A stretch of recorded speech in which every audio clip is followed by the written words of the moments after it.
It's time. It's time. It's Vader time. Hey, how's it going, Meph? How's it going?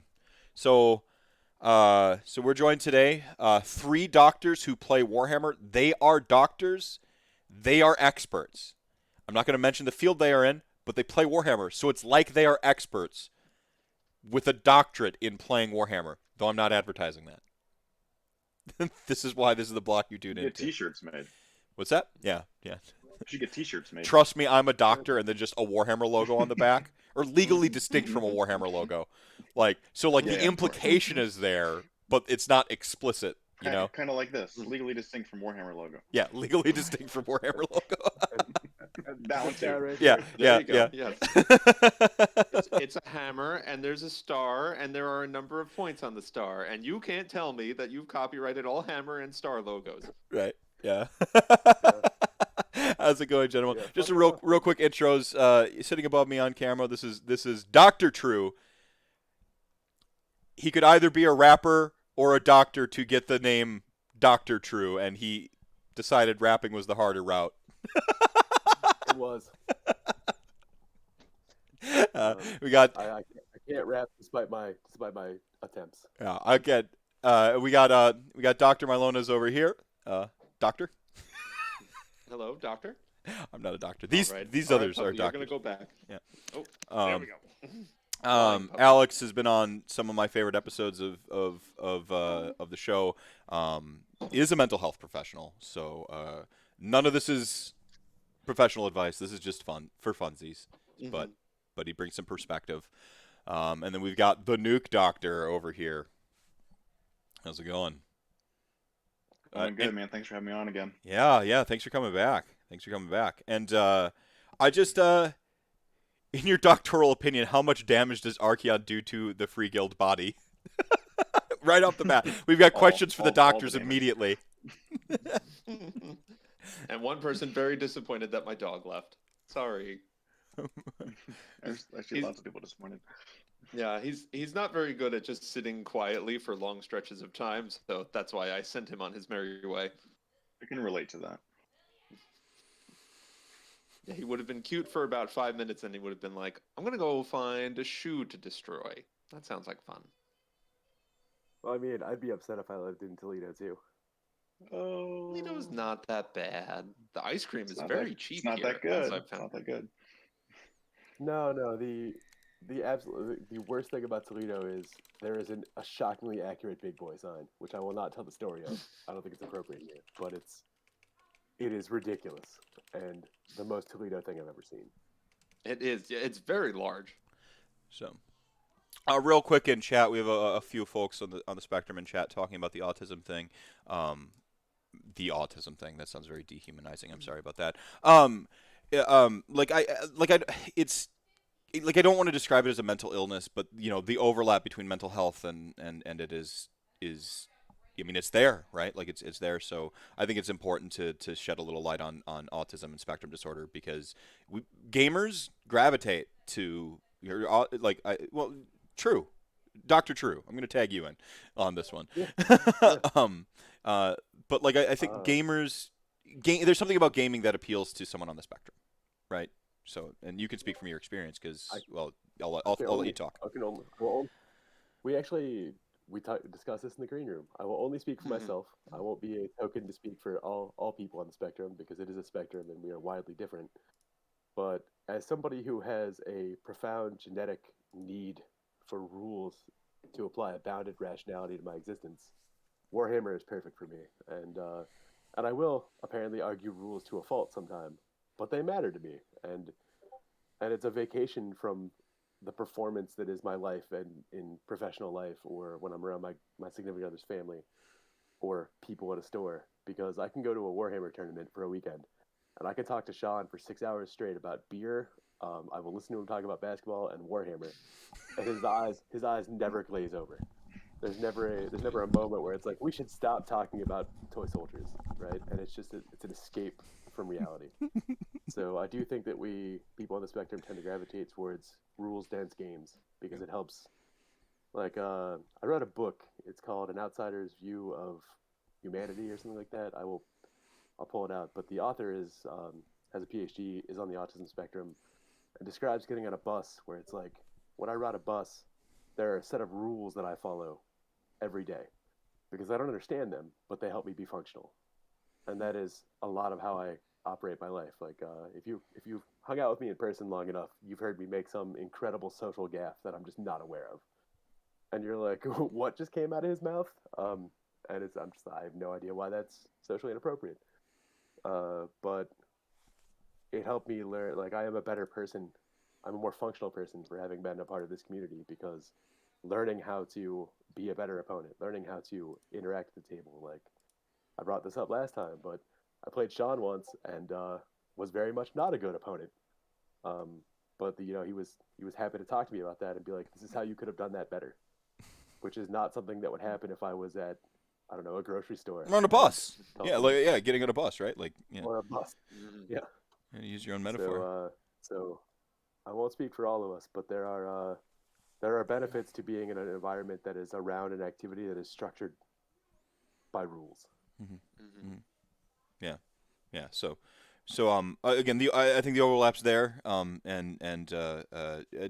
True, man. You know, man. Like, I've got nothing but love for you. You're get you some platonic love in your life, folks. Like find some folks that you just love unabashedly, and true, you're one of them, man. Like, just our 6-hour ride to Nashville was just life affirming for me. I love how you talk about, like, you have a couple things you care about just, like, truly passionately, and they just happen to overlap with things I'm either super curious about or, like, passionate about myself, so it's just always a blast. And regarding tolerating basketball, Sean, I see that. Yeah. I posted on Twitter. I'm a Giannis fan now. It was exciting to watch him grow through those finals. So I started the finals rooting for CP3 and ended up a Giannis fan. So good on you guys. He's a good one. If you can't, there's something truly human about Giannis' story that should touch everybody. Yeah.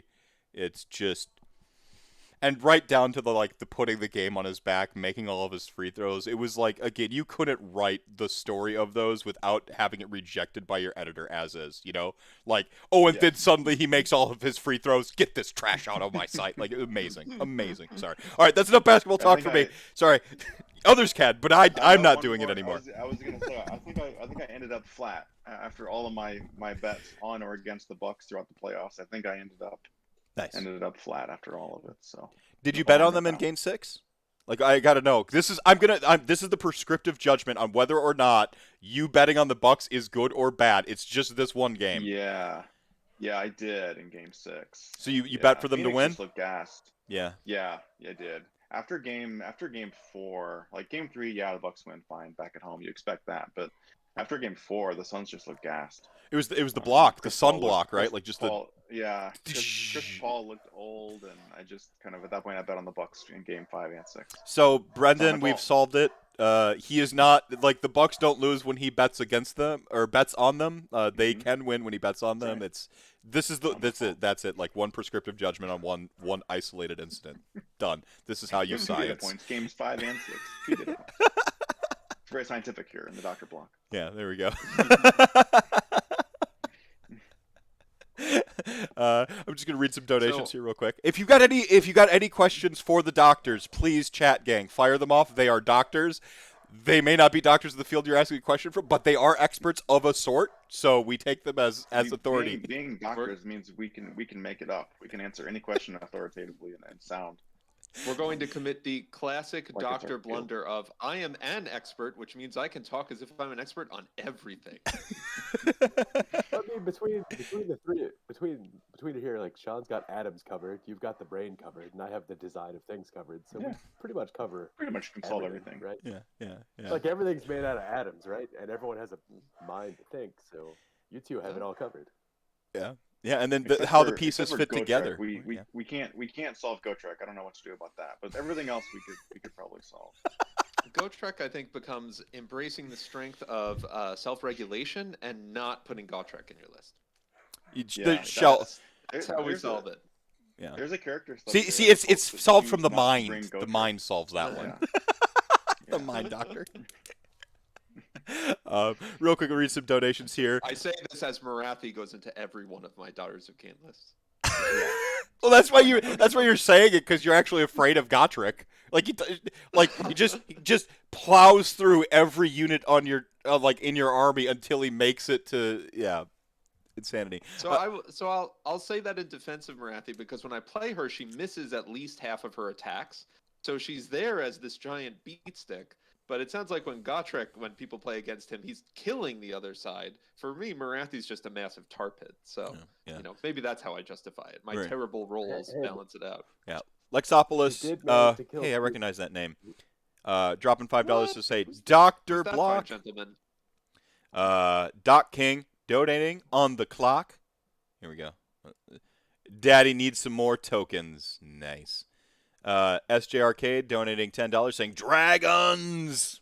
You missed a W in there. It's Dragons. Mega Boss Mike, bring on the doctors. $5. Thank you so much. Dark Elf Sorceress, Doctors and Dragons, $10. You see what I did there? Another pun in the donation incentives. You see that? She gets it. GDead, gotta donate in the doctor's block. Thank you so much for the $5. Hades Death God, dragons are the best. Well, that's just factually correct. Man's got a point. Yeah, $10. $10. Thank you for that. And then Osmo, shameless self-promotion, $10. Nice. Thank you so much for all the donations. Keep them coming. Ooh, Slacker dropping 3004 saying 8K baby. That's it. Doctor solved it. Happened during our block. Goal hit. All right, so well done, everyone. We can now take responsibility for all of the donations across the entire event. So well done. Good job, doctors. Yeah, doctors. Doctors. What is that? We Were Spies or whatever that movie with Dan Aykroyd, Chevy Chase. One of the greatest scenes in all of cinema history. Spies Like Us, yeah. They put on the lab coats posing as doctors, and there's just this drawn out scene where doctor. It's just the deadpan of the expression of Chevy Chase and the deadpan of Dan Aykroyd is just so solid in the whole scene. So good. You even get a little creepy Chevy in there, but my dogs are just going off. I don't know why. They knew a dog was on the street. They're reacting. Yeah, that's what it was. To circle back there, Alex, Marathi did manage to kill 2 whole plague bearers. She did, yes. That rend was real helpful against your +4 to your save. We get another question for the doctors. If you were transported to the mortal realms and were a part of your main/favorite faction, how screwed would you be? Ugh. I think probably the only faction that I would actually be in good shape with is Gloomspike Gits, because they're the only ones that actually have a mental health system. It's not a good mental health system, but they have one. So it involves mushrooms. You would be the one microdosing everyone on psilocybin. You're the person grabbing all the folks and just shoving the crazy God-touched mushrooms in their face, being like, "This is treatment." Now tell me about your visions. Where is the bad mood going to land? But new research is showing that even one exposure to psilocybin can repair brain cells that have been lost to chemical changes due to depression. So I'm always wary about any research that comes out about psilocybin and LSD, because I feel like we get those studies pretty much routinely every few months, and that's been going on since the 70s. And so, if this were, I'm always just cautious about it. When the FDA weighs in and or someone finally makes a medication actually based off of it, then there will be something there. But otherwise, it's every 3 months routinely we hear hey, small doses of LSD, and we're like, yes, we know, thank you. I mean, whoever does a small dose of LSD, you're doing it wrong. Yeah, People 304, National Autistic Society, I think was the one I found. I heard they were decent. I will take this moment to platform, so I'm gonna rant on Rantathon. Do not donate to Autism Speaks, the puzzle piece people. They're the most visible autism organization, but they also are currently actively trying to create a prenatal test for autism, so that they can basically eugenics us out of existence, and that's a weird thing to have happen for an advocacy organization. So, not a fan, and I'll step off my soapbox there. Yeah, right on. Just catching up with chat. Sorry, I had to do all the logistical stuff. But yeah, National Autistic Society, they seem to be decent and have enough reach. So let me know if you're actually in the UK and you have a better charity in mind that's better vetted than my like day-ish of Google searching. Please let me know, please. I want to make sure the money goes to where it can do the most possible help for the most possible people. We've got a question in here from Hades, who then immediately recognized we may not be the correct type of doctors for this. I've been getting very gaseous lately, but my eating habits haven't changed, and I only drink a couple glasses of soft drinks for lunch and dinner. It also prefaces some indigestion. How do I manage it? First of all, no medical doctors in the room, so everything we say here you're getting from lay people who don't know anything. That being said, go talk to your doctor.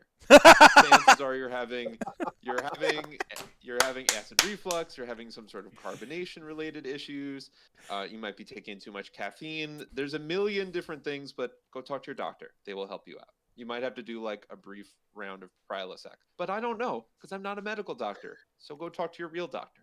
I could also recommend drinking some water. Water helps. I notice, if I only drink coffee and beer, I tend to not feel well. So try some water.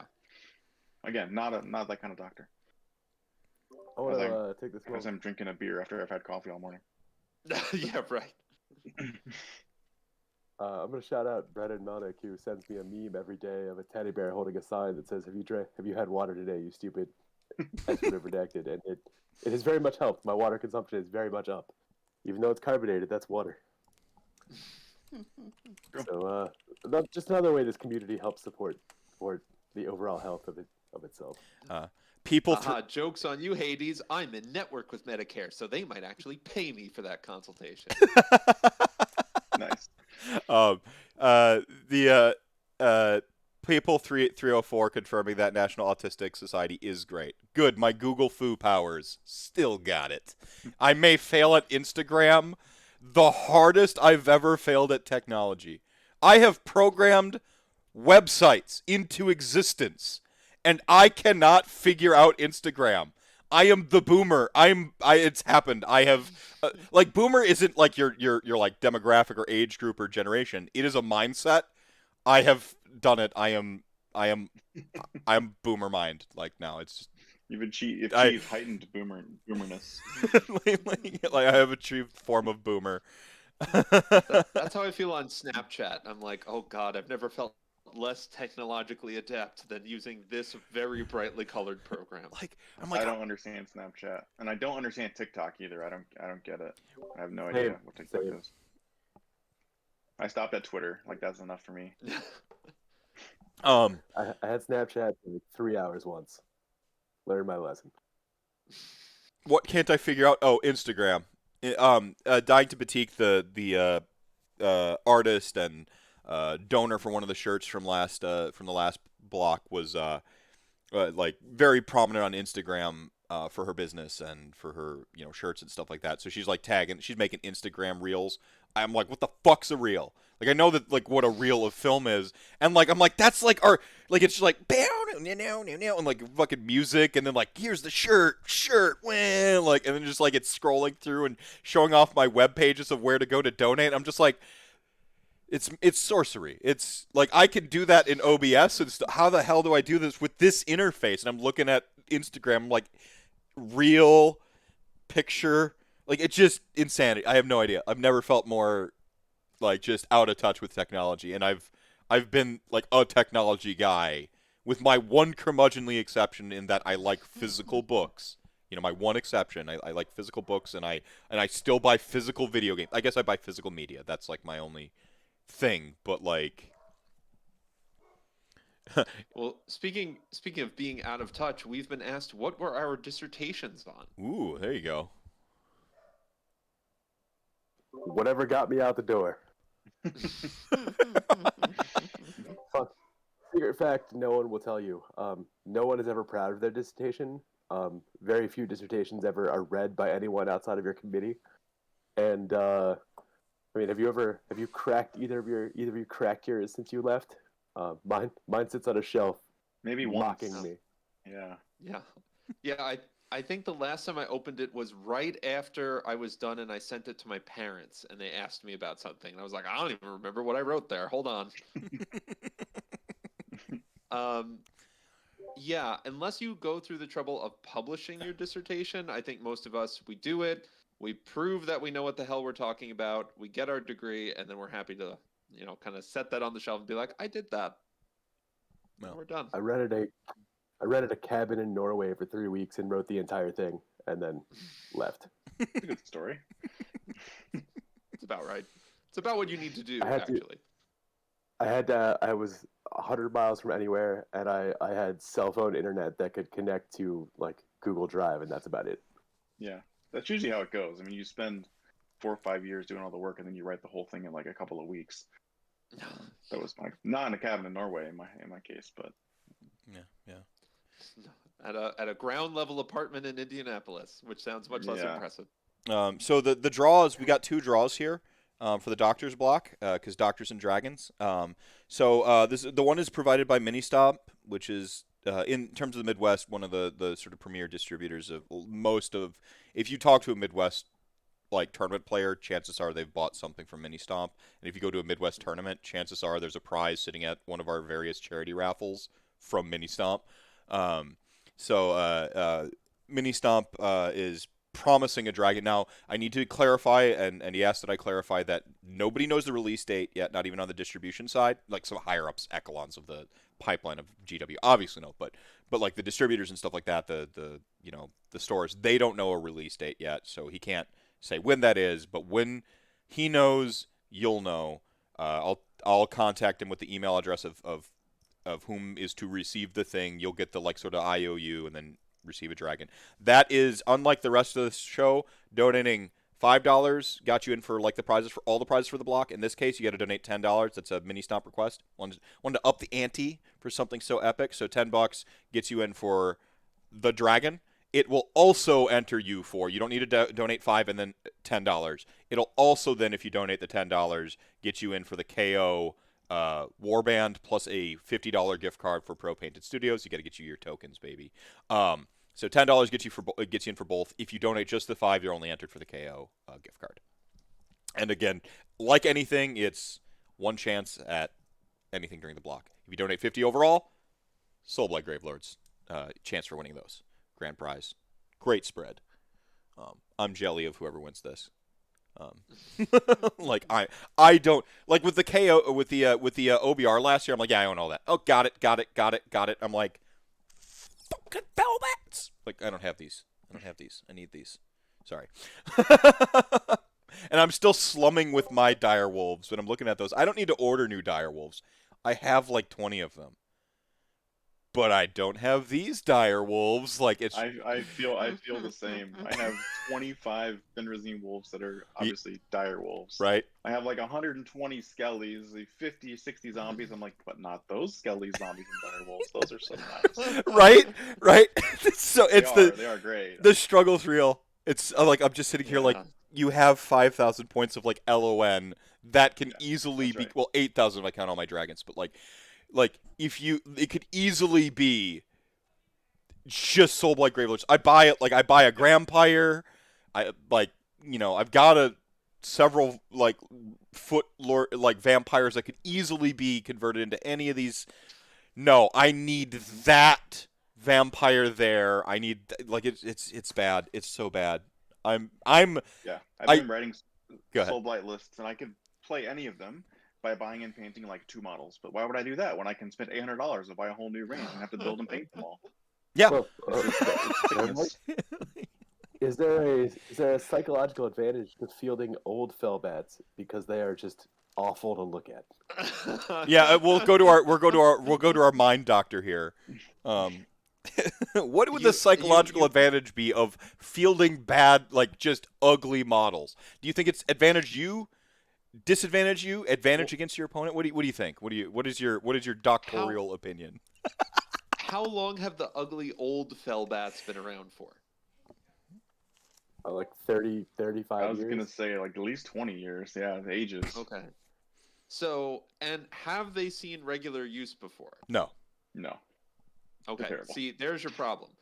Because anything that we are exposed to over and over again, our brain gradually says, this isn't that interesting. There's nothing more I can learn from it.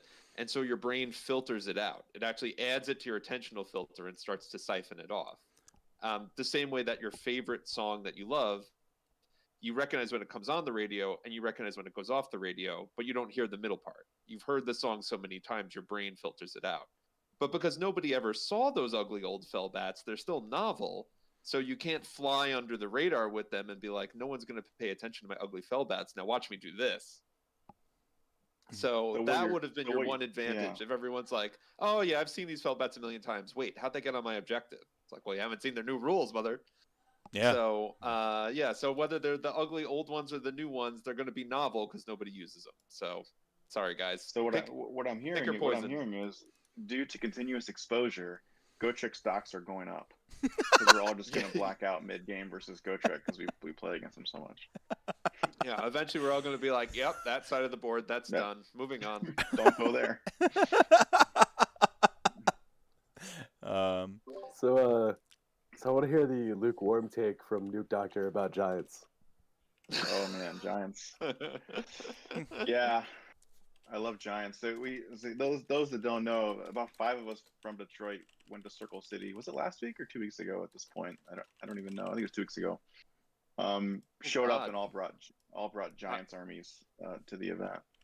Why does it feel like that was so long ago, and yet I'm betting that was last week? No, it was 2 weeks ago. You're right. Yeah, it was 2 weeks ago. It's because we've seen our office for so many times during the work from home days that just days don't exist anymore. Yeah, right. We know when they start and when they end, and we miss the middle part. Right. Yes.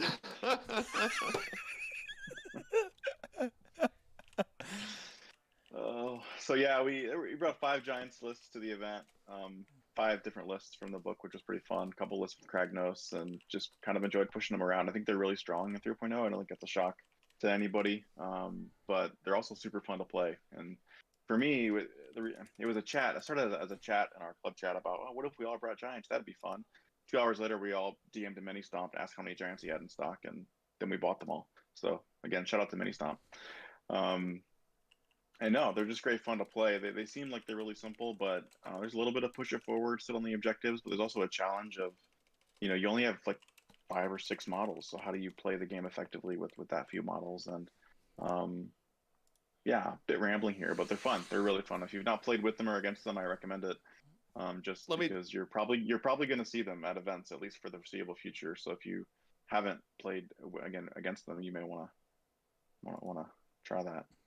As Nick and I can both attest, how do you do well with 5 models? Well, all of you cracked it, because let me tell you, you did very well with 5 models. Yeah, the trick with Giants, not really a trick. The thing with Giants that's nice is they can take 34 wounds out of 35 and still be scoring the objective. So really, all it is you're putting the game on basically a 3-turn timer. If your opponent can't get you off the objectives by turn 3, you just win, because you've scored so many points that they just can't catch up. And they're excellent in battle tactics. As well. Well, I mean, I need to print my matching banners with vanilla sauce, like just mission accomplished.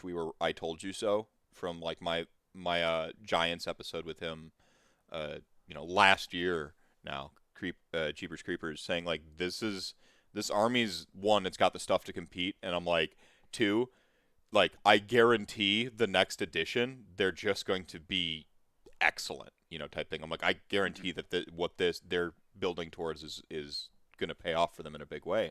And they are the only comparison I really have right now is IDK, as like just kind of a gatekeeper army where you have to you write a list, you look at it and go, can I deal with minimum 2 Mega Gargants minimum to be in the game, right? Like, and it's just in a that doesn't mean that they're the most OP thing ever. I'm not saying that this is.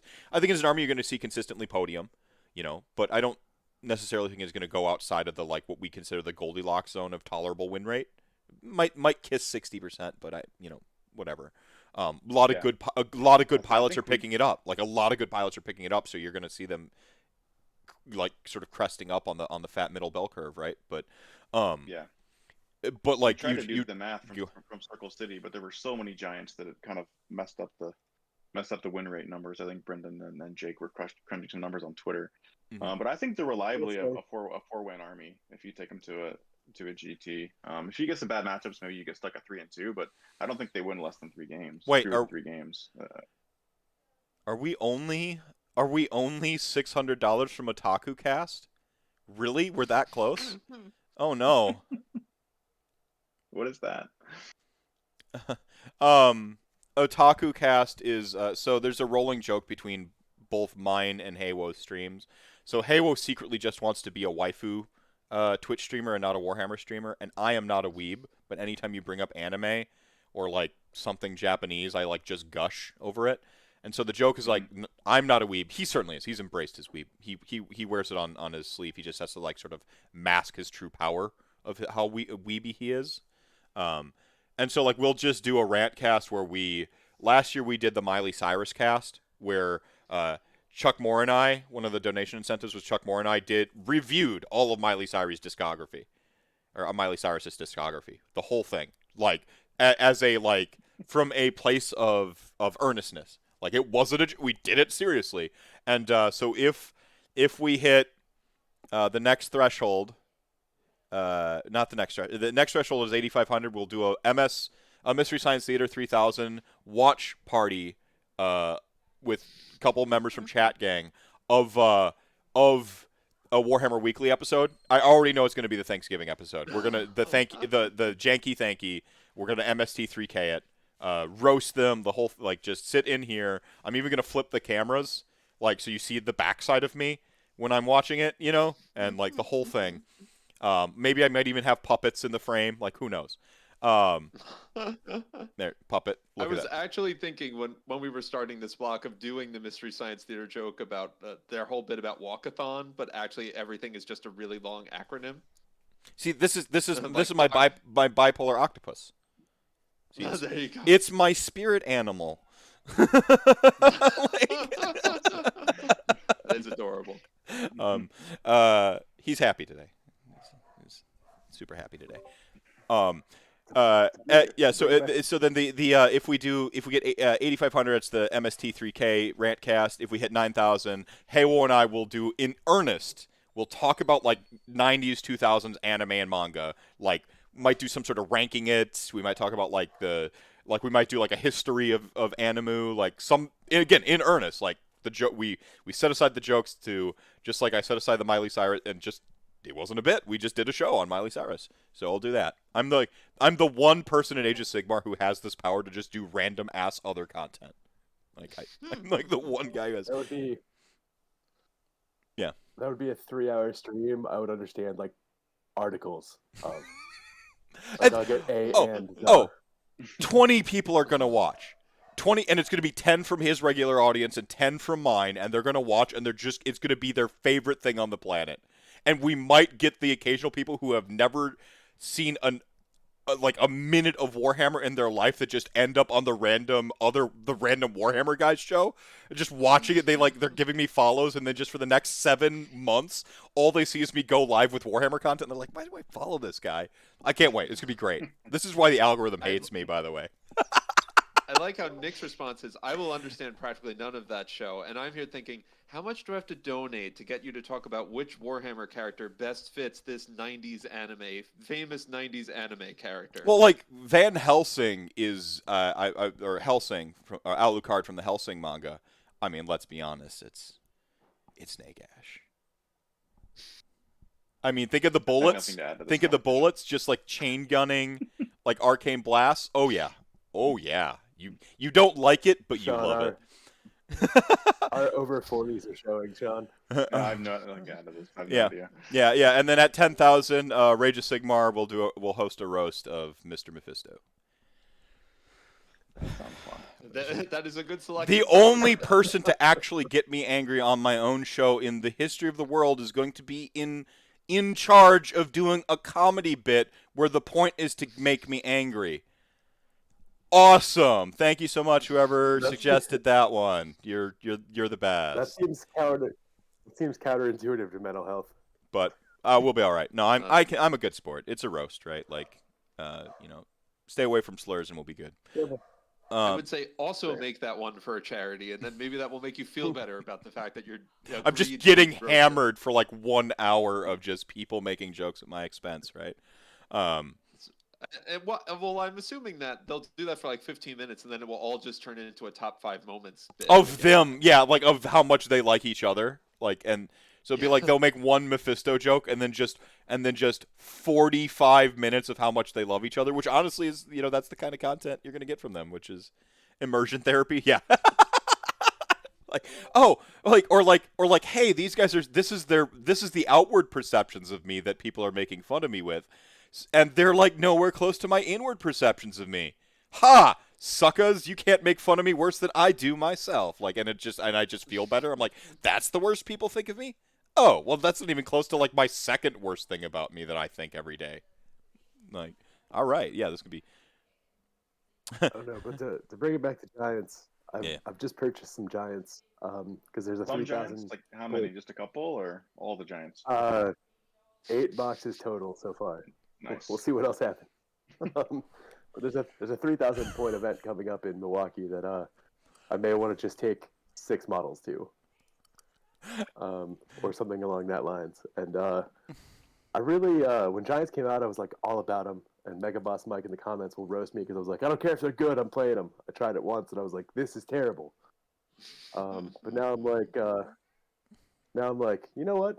Having 4 War Scroll cards might be the best thing ever. Yeah. And, and it's pretty great. Yeah, so like and it's gone. Like that just happened. I think we had 8,500. Did I say that's what it was, or is that the initial? Hang on. I think you had said you said 9,000 for Otaku Cast, but we are past 8,500 according to Tiltify. Yeah, so at Tiltify we just immediately like that. Couple folks showing up. Cubic Shenanigans dropping $100. Thank you so much for that. And then Troy, the Bodfather, showing up. I love that. Meph, thanks to you and all the crew that makes this happen. This is a great cause that can never get enough attention or money. $250. Thank you so much, Troy. Thank you so much, everybody. I mean, again, every small amount counts. $10 gets you a shot at a mega or at a dragon from Ministomp when that releases, and a KO plus gift card bundle. Like, so, it's a good cause. well, and Yeah, go ahead. And not to be overshadowed by the dragon, but the pro-painted studio stuff is exceptional. I am just a gigantic fan of the quality of things they produce and how much easier it makes like you are doing your opponent and the tournament a favor by bringing their stuff to the event. It will make your games run smoother. It will make you not forget things. Gaming aids and it just go ahead. Go ahead.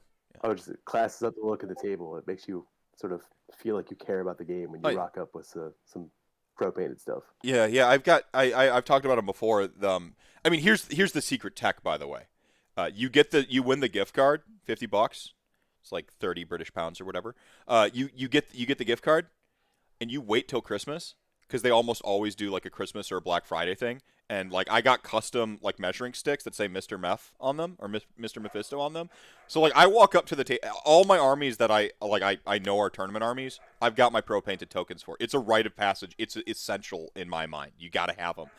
The right gaming aids is about efficiency. Some people get like just too many gaming aids, like you're wasting more time with some stuff that you don't need to be messing around with. But like, boom, these like custom, you know what this is. It tells you what it is, where it comes from.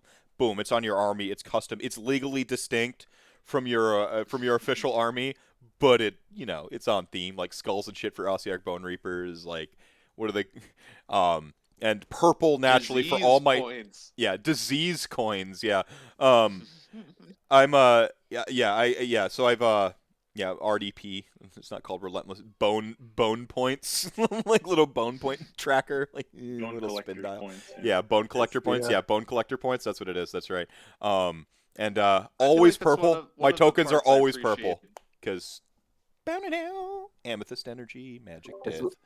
it's one of the it's the closest thing you can be to watching Sean rock up with basically a Bitcoin portfolio worth of combat gauges. I gotta say the new combat gauges are really nice. The AOS3 ones. I mean, they're not the OG really thick ones, but the new ones are quality. Unfortunately, I think they're sold out. I only managed to get one of them, so if anyone's got any spare, eBay. I'm a buyer. Anyone's got it. The thing that clinched Pro-Painted Studios for me was the first time I tried to set up a Warp Lightning Vortex around models. It was probably the single most frustrating thing I've ever done, and I bought the I don't know, it's like it folds up, it's magnetized, or acrylic sticks that fold out to a 7x7x7 triangle, so you can just drop it on the table and be like, this is where they go. Because Mike watched me try to set it up for like 25 minutes. It was like, this is dumb. Just get it down. Yeah, it's a great product. They have a Warp Lightning template for sure. Mm-hmm. Yeah. So yeah. Don't sleep on the Pro Painted Studios. It gives you an excuse to indulge some like vanity purchases for your army you might not normally indulge, right? I've been meaning to get that the dice box they have that also has. It's like a combination. It holds 80 dice, but it's also a dice tray, and I think there's also a slot for like other little tokens and counters. The doc got looked at that and thought, "Oh, this will make my whole life so much easier." Yeah, GDead. Yeah, GDead donated the Pro Painted Studio gift cards. Who again, not enough thanks to what Dave did getting these prizes together. Like, a lot of generosity from a lot of people, and him coordinating it all. For the most part, like, was just a huge help. And he threw in a Dominion box personally, and $100 in Pro Painted, gift cards basically. And he's a buyer of the box. I think Doc has one of the boxes too, like the dice box you're talking about. Like, and they're like, these are life affirming. Doc even had to like mention something to the customer service, and they're like instantly fixed, like just done. And it was like, boom, like that's what you want. Like that's the joy of. Sick. I'm definitely buying one. This thing's amazing. I'm on the website right now. Go ahead, Nick. I would say I tend to use like tackle boxes, like the flat ones. You've seen my dice accessory box. Problem with that is you put it away and you don't know if it's all there. So there's a spot for everything, just assuages my, did I leave another plague bearer on the table, or do I have all of my 3-inch measuring devices and all of my tokens? Because the last thing I want is an incomplete set of tokens, because then I will buy another set of tokens. Yeah, and I have a very cheap dice tray that I got off of Amazon. And one of the things that frustrates me so much about it is it doesn't set up completely vertical or flat. So it actually has curved edges, basically. And so you can roll your set of dice, and then you've got cocked dice in your dice tray. In the dice tray. And I just look at it, I'm like, why? Yeah. Why did I buy you? Yeah, all these legally distinct from Warhammer things that exist for your gaming aids. Yeah. That's one of my favorite parts about Pro Painted is we took 5 seconds to come up with a term that means that's very recognizable for this army, but means something totally different that we can't be sued for. Yeah. I have a dial to track my green power points. green.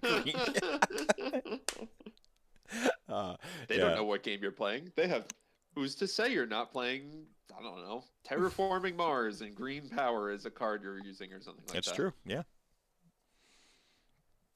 I'm about to spend so much money at Pro Painted Studios right now. Yeah. No, keep it lean. Hobby Bear's 1,000% correct here. What I do before events is I take out the tokens. You should do this with your unit cards too. If you're using unit cards, like keep it lean. Bring only the stuff you need. That way you're not fishing through like all 40 of the extra tokens. Like it's about gaming aids are about efficiency, not just swagger, though swagger is a part of it. Like the swag, Like, it's the closest thing. Like, painting is already swag, and so how do I go beyond painting good to swag my army even more? Oh yeah, themed tokens and dice, right? Like, that's, gamers are very good at spending money on plastic and cardboard. It's basically what we do. Like, we are freaking professionals at it. Although, if you want a real power move and you're playing Stormcast, walk up to the table and put down the brick of War Scroll cards that came with the last Stormcast Battle Tome, and just watch your opponent start to sweat, thinking about how many turns you're actually going to get through. Although, hopefully, when you actually open that up, it's just the 6 cards you're using for your army. Yeah, the mind doctor here. Yeah. Have you seen the cities block of cards? Oh yeah, the cities one is pretty rough too. Amazing. Speaking of which, I've been doing a cleanup the things I bought that I potentially don't need. And if anyone needs War Scroll cards, I for some reason have all of them. Way too many. I have all of them. all of them. If you're wondering why they were sold out, I was just buying them for armies I didn't play because they kept selling out. And I was like, well, I might play those armies, so I'm just going to buy the War Scroll cards. And I have a similar stack in my basement. Like, I want the rest of the community to know it was me the next time they go to buy their War Scroll cards and they're gone. Honestly, I don't even use the cards. I just like the tokens. I rarely ever use the cards at the table. Once after a few games, 5-10 games, you kind of know. I keep the cards for my opponent. I really the cards are for my opponent, and we saw those table wraps earlier today where he had the slots for the cards. Yeah. I mean, awesome. Those are amazing, by the way. For those that were not at Circle City, Cold-Blooded Dom. I mean, those things. I bought one for my basement as well. These table covers. So I don't know when he's going to be up and running for selling them online, but they're incredible. Yeah. They're etched with the rules, and as you said, Meph, like the slots for the cards. I mean, they're top notch. He said he's installing coaster slots for me personally because I criticized him. I'm like, these are almost perfect, man.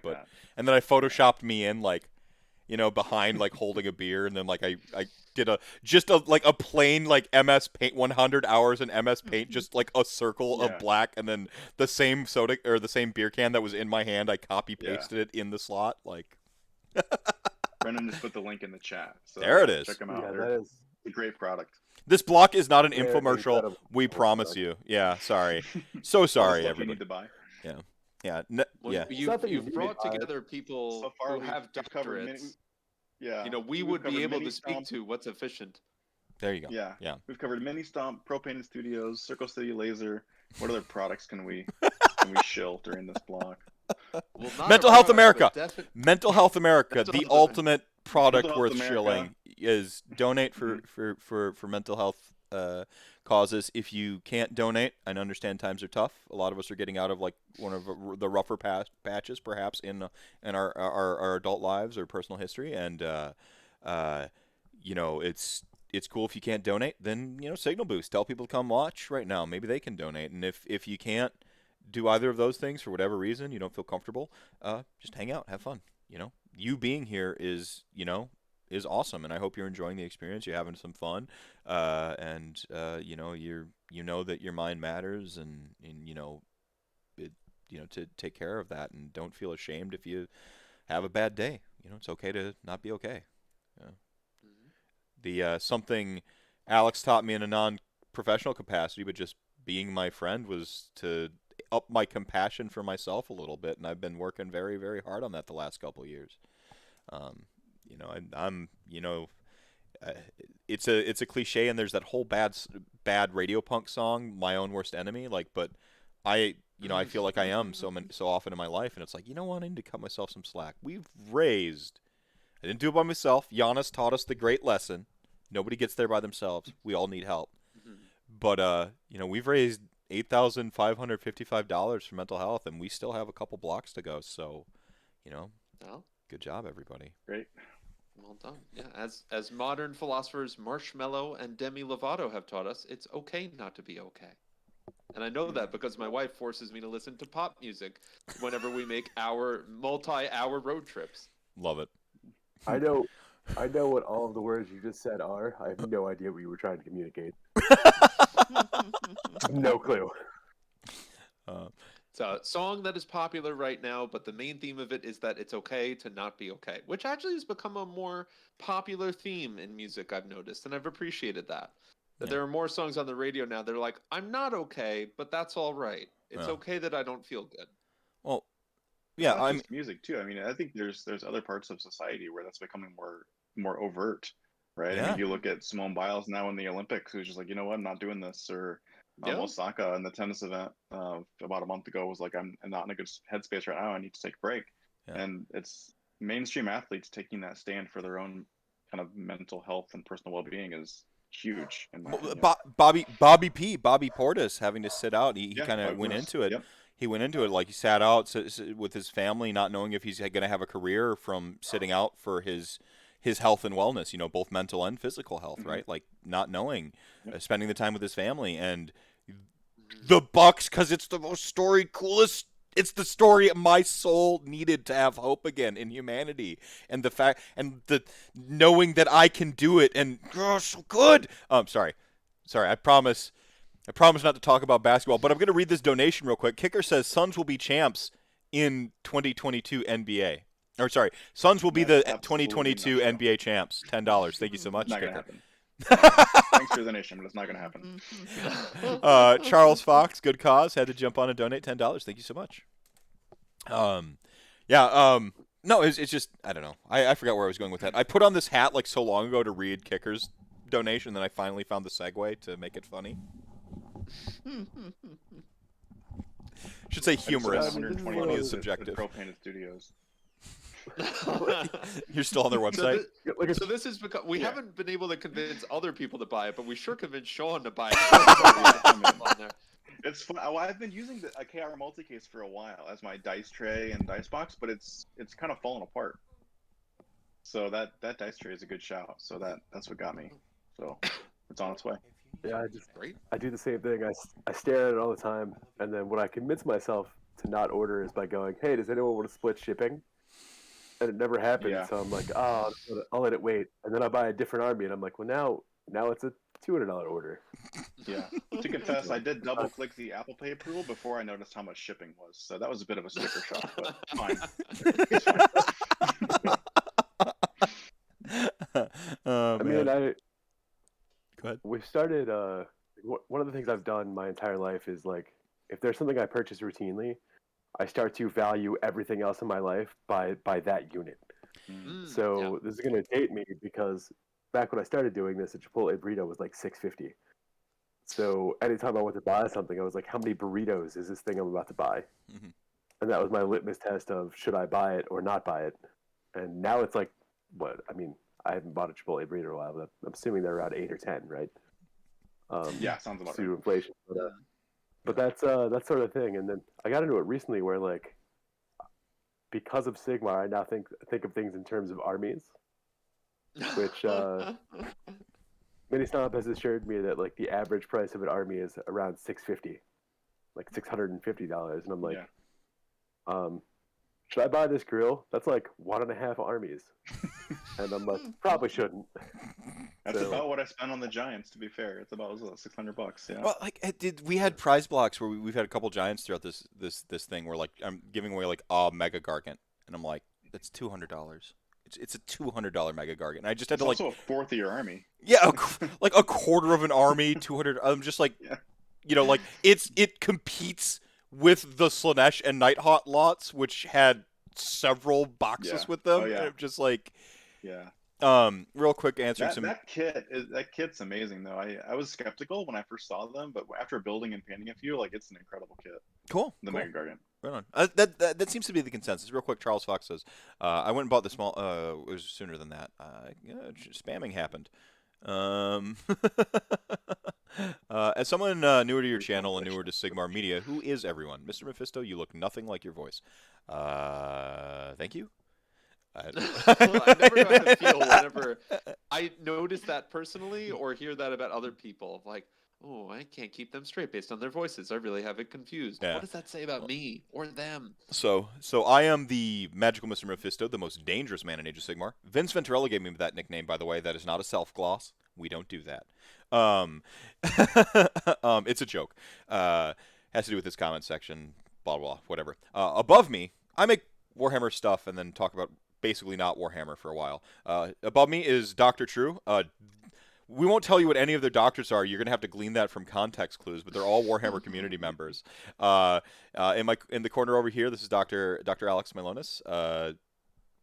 All of these folks have been on my podcast before, and they were here for the Rantathon last year, and it was like literally one of the best blocks of the event.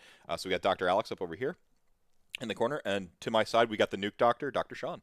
So from the Detroit Warhammer Club out of Detroit, Michigan, one of the best Warhammer clubs in the U.S. So the record, the performance. I'm also a U.S. tournament expert according to Warhammer Community, which I kind of like that title. I might get it on my T-shirt. Yeah, that's what they put in the article that I wrote. They called me U.S. tournament expert. I'm like, I kind of like that. I feel like I should get a T-shirt. Yeah, you're on our Worlds team, like one of the Worlds U.S. Worlds team members. Getting ready for that here in less than a month, or about 1 month. And he's on page like 39 of the GHC. Yeah, the player's code, the Mr. Player's code, Dr. Player's code. Ouch. I don't know. Dr. Player's code. There you go. That's your new title. Ouch! I have a face for no. I'm beautiful, and my voice is fantastic. What are you talking about? Get out. I have like 5 favorite features on my body, and voice, my face, my hair, and my eyes. Like I'm like the rest of me, but I love my voice. What do you? So you're not much from the neck down. Pretty much, no, yeah. Like this, I am perfect for a podcast. From here up, pristine, amazing. Some of the best content you got. I love everything from here to here. Yeah, right here. Exactly the picture frame that you are seeing right now. Everything about it is the best. I just saw a NashCon reference in the chat, and unfortunately, for me, my significant other's brother decided to get married on the 21st, so I had to pull out a NashCon, and I was super looking forward to it because that is one of the most fun events of the year. Just the 2-list format and all the people that go. That's a fantastic event. That's a bummer, I think Can they just move the wedding? I had this conversation with the girlfriend, and about halfway through, I saw her face change, and I was like, I don't know what I've done wrong, but I need to backpedal very quickly. And I decided. Yeah, just spitball on here. They could have the wedding in Nashville. I mean, I don't know. We're just brainstorming. Yeah. Based on the timing, this is probably a COVID wedding that has already been moved at least once. So I'm going to take a guess and say they are not looking to move it again. Deposit, schmaposit. It's fine. Yeah. But I will. But no, I mean, NashCon. Yeah, I'll be there. I'm looking forward to it. Finish. Looking forward to it. We're gonna continue the shill stream. NashCon probably has spots open. If you can go. Honestly, we had a couple. We had a couple of folks from our club cancel for various reasons too. So there probably are a few spots available. I'll be there. So I won't. I'm off tournaments for the year, so I won't be there, unfortunately. But so someone has to vicariously go in my stead. Like I'll actually send you I'll send you one of my shirts, and you can go in my shirt and pretend to be me. For that, you have to play add Death Army, your choice. And then when you win it, I just want you keep all the hardware, you keep all the glamour, you keep everything for your success of the tournament. But you just have to be like, did it for Mephisto. Just at one point, if you fail, don't mention my name. Take my shirt off. Get out of there. If you go 1-4, that's probably the cutoff where you're like, maybe I shouldn't wear this shirt. Yeah, take it off. Yeah, if you find yourself on bottom table. 4, yeah. No, I'm kidding. Not that there's anything wrong with going 1-4. 1-4 is a very respectable score at any event. Leave me alone. If you have to walk home, take your shirt off. Walk home if you go 1-4. CrazyHorse has a good question here that I can speak to from personal experience. Luckily, not that personal. How many Monster Energy drinks can I shotgun before my heart explodes? Don't recommend. But this does remind me. I used to work in an optometrist's office, and we had a young kid who came in for therapy who couldn't have been older than 8. And one of his parents thought it was a great idea right before his therapy to give him a 5-hour energy. I have not a good idea. Not I've not seen a kid bounce off the walls that hard. So what I would say is, if you don't need to drink an energy drink, don't drink them. That would be my. Aren't you like a mandatory reporter too? Like that seems like you're about to lose your kid, right? At the time, I wasn't, and I don't think that qualifies as abuse. I think it just qualifies as poor parenting choices. Mm-hmm. So, yeah, but don't shotgun Monster energy drinks, and if you can, just don't drink them at all. One every now and then is fine. Don't shotgun them. Don't drink too many. I'm gonna give you the exact opposite advice. Stop after you start pissing blood. Yeah, anytime blood is not where blood's supposed to be, that's a really good stopping point. But if you want a more subtle one, six of them a day, 30 hours of energy, like Brondo, what was the thirst annihilator or whatever, power thirst. You had Brondo, and then there was the YouTube poop or the YouTube version of it, because you had it was Brondo in the. Brondo in Idiocracy, and then and then the Power Thirst was the YouTube meme. Power Thirst, like you'll bear blasting, like the sport you'll invent because you're too hardcore for normal sports, like 5,000 babies. Real quick, where was it? Because I could use the ego boost, Charles Fox says, and your face looks younger and nicer than your voice projects. I was expecting scars and a beard. So you're saying I sound more rugged and excellent than I look, and I look beautiful and majestic. And see, I love it. See, exactly what I like about my voice and face, respectively. And then GDead dropped, needed to add 5 more burgers for the Dragons, adding 5 more to the donation to the cause. Thank you so much, GDead. Ooh, I can go full radio voice too, like where I'm like, Mephisto here, like, Magical Mr. Mephisto, welcome to Radio Hour with the Doctors, like, just like go ham and just super performative. We do have a landmine, Mr. Ministomp himself in the chat. So just to backpedal slightly on my previous comments, he is allowed to drink energy drinks. The rest of you should probably chill out on the energy drinks. That way I don't endanger all of the Ministomp supported donations to our charity event. Yeah, please don't do that voice. Yeah, I know. Like, I get it from the Gremlins. If you remember, this is rockin'. You're not rockin' Ricky fans. Like, it's just like, it's so like that. Gremlins is one of the greatest movies of all time. I'm here to tell you. Like, if you don't know, now you know.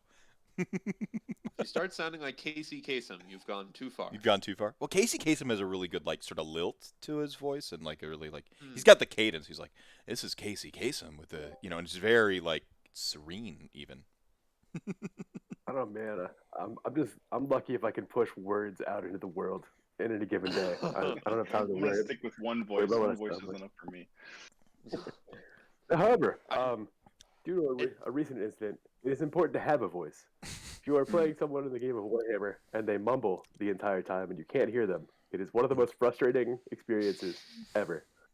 I've asked someone to speak up like 8 or 9 times, and at that point, I'm just like, I don't care anymore. I'm so checked out of this game. So I know it can be hard to be loud, but try. Yeah, well, like, I mean, voice. This is a great little like rubber band of like a weird tangent. So we get some video game reference here. So like when you do radio voice or shock jock radio, like sounds like Pink Babam from Mario 64. Yes, but also Star Fox. Like it's just the like Star Fox like, and like me like it's all just like essentially like sort of amorphosized versions of the different radio cadences you can perform in practice. Every one of them is just I swear they just took all the like shock jocks and radio like personalities of the time, and they just ran it through a slow weirdo filter, and that's how you got like Slippy and you got like everybody. That's my own tinfoil hat. I don't want to know that I'm wrong. This is what I believe now. It's canon. No one tell me otherwise. This is my conspiracy. I'm sticking with it. I listened to my foray into Warhammer audiobooks was on a transatlantic flight. I had connected to YouTube on the crappy Wi-Fi and found a Sigmar audiobook. And there was a very Scottish man reading the book. And apparently there was some subplot of a love story in it, and he was doing both the male and female voices in this like thick Scottish brogue, and it was the most distracting thing. I was like, I have zero ability to pay attention to the story here because this man is just very, very not doing a great job in.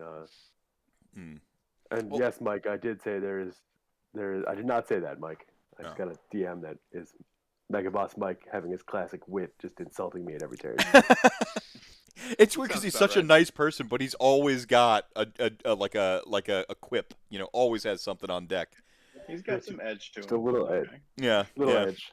Yeah. Had an opponent that was less than 18 and shy. He talked to his phone as he looked up stats in the middle of a RTT. I had to ask for and guess some of what he was saying. LOL. Yeah, I mean, that's like one of the things we mentioned the autism thing, so I'd like to circle back to it. Like in Magic the Gathering, we have a joke about headphones guy, and the joke is funny. You know, headphones guy. My logo is like me wearing flippin' headphones with a radio microphone, right? Like, so like there's like an endearment to it when I talk about it, but sensory like overload is a thing for people on the spectrum, and so like the people who would like have sunglasses and headphones to like help with the sensory overload, they want to play this game that they love and they're passionate about, but like the people element, you know, we're all nerds, you know, the Misfit Toys, Nick True, I'm stealing your coinage forever, your phrasing forever.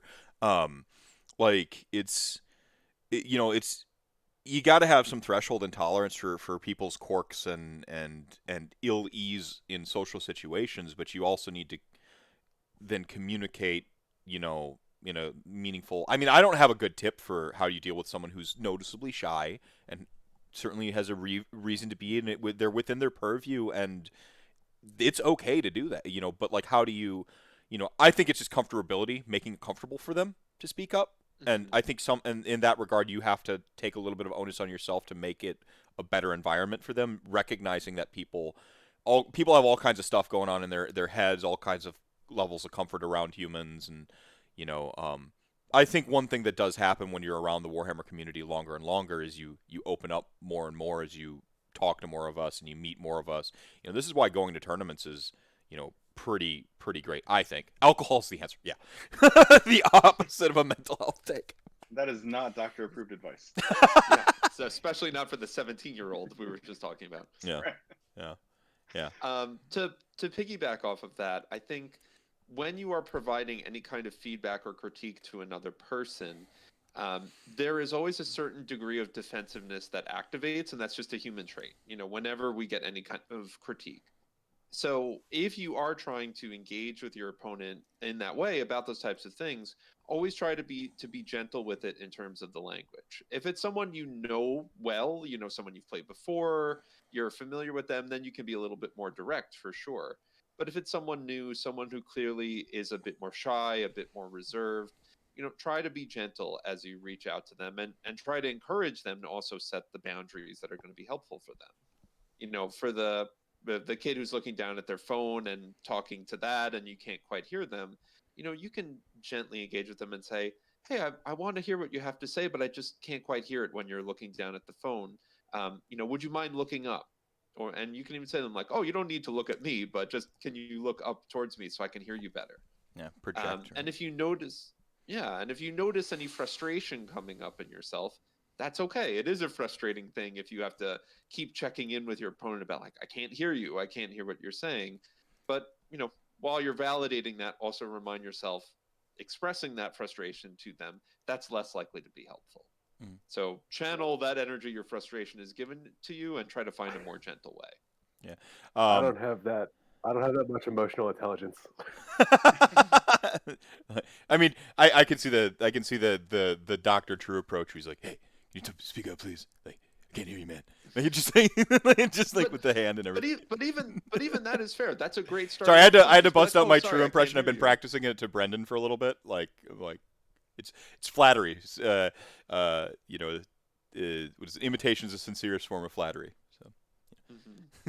I think the other thing thing too. I mean, it is a fine line, right? Because gaming halls are loud, sensory overload. Yeah. I mean, they're live. Like I don't have really many sensory issues personally, but having not played in an event for a year and a half and going to Circle City, which was not even a big hall, and just like everything going on, like all the players and the noise, and everyone's speaking loudly because everyone needs to hear their opponents, and there's just a lot going on, right? So it can be a triggering environment for someone that has certain sensory issues. So I think respecting that is important, and just some people are just shy and they're not comfortable, speaking up for various reasons. But I think one thing that I try and do that helps for me is to internalize it. So rather than saying you need to speak up, say I can't hear you. Right. I'm having trouble hearing you. Make it an I statement rather than a you statement. I think it can be more disarming and affirming to someone where it's just me. I'm having trouble hearing you. Can you please speak up? I think phrasing it that way is helpful as well. Yeah. Absolutely. We have a technique that I use a lot in couples and relational therapy called a soft start. A harsh start is a way that increases defensiveness when you're giving feedback. Right. A soft start reduces defensiveness. You can never get rid of it, but it at least reduces it. And Sean, you're absolutely right. It's I feel when you, and then stating your need and a way to get there. Yeah. And we don't necessarily have to be that intimate with our opponents that we're playing a game of Warhammer with, but doing those I statements is a great way to make it about, I want you to join me at the table to fix this issue, rather than you have a problem and you need to fix yourself. Yeah. There's also the pseudo soft start, which is masked as you make me feel. That's not a soft start. That's a hard start. No. That's a false start. Right. That's one of those. It's like one of those apologies. Like, I'm sorry you feel that way. Like, way to completely marginalize the other person's perspective, right? Yeah. Good job. Yeah. I have it's such a common thing with my clients who are like, I had this encounter with this person, but I feel really off about it. And very commonly there is that non-apology in there. And I'm like, well, yeah, because they didn't really apologize to you. And they didn't validate your feelings either. So it just kind of sucks all around. Well, right. Just to say it out loud, everyone wants to know what your PhD, or well, it's kind of, what is your degree in, Alex? I have a doctorate in psychology, so it is equivalent to a PhD, but the PsyD is a slightly more clinically focused degree. So rather than it being balanced research and clinical work, we have more of an emphasis on clinical work with some research on the way. So I am technically supposed to correct people that I have a PsyD instead of a PhD, but it's so pedantic I usually don't bother. Right. No, not at all. You don't have to be in chat when I announce the winners. I should have made that clearer throughout at the beginning. I email the winners. Some people like the performance of like a draw, right? But you don't have to be here. I'll announce it. Chat, everyone will know. The transparency of it being announced will be out there in the ether, and then I will email. I've been taking everyone's thing down. I have the I have these CSV files for all the blocks. So I'll get at the winners, and then I will be products that I have to mail, which is a lot of them. I'll be shipping out this coming Thursday type Friday, just after payday. Products that are, like if someone won a Vince painted mini, I will email Vince and tell them whom he should email, so that it's not like a bunch of bad faith actors being like, hey, I won the thing. He knows it's coming from me. He knows my email address. We're in correspondence. I will tell him who he should contact to initiate that contact. Yeah. While we are shilling things, I would like to do a call out for the Animosity campaign to my fellow Solandic players. I hope you're all doing well. I think we kicked ass on this week's report, so good job, everyone. And if we're fingers crossed, we're going to also kick some Techlandic ass. Was Solandic the one I liked? I've already jettisoned the information. The refugees and outcasts and exiles and all of that. Yeah, we got paired against the faction that is the most glorious and resplendent faction, the richest faction. Do it. Show them the proletariats where it's at. Suck it, bougie. like elf a-holes. Well, yeah, and I think they weren't expecting that our faction is like over 50% destruction. Yes. So they were like, oh, these outcasts, whatever, they're not a big deal. Holy shit, they have a wah. They have a really big wah. One of our diplomats is a grot, which I love. Yeah. Yeah. How No. many giants are in your faction? You need some giants.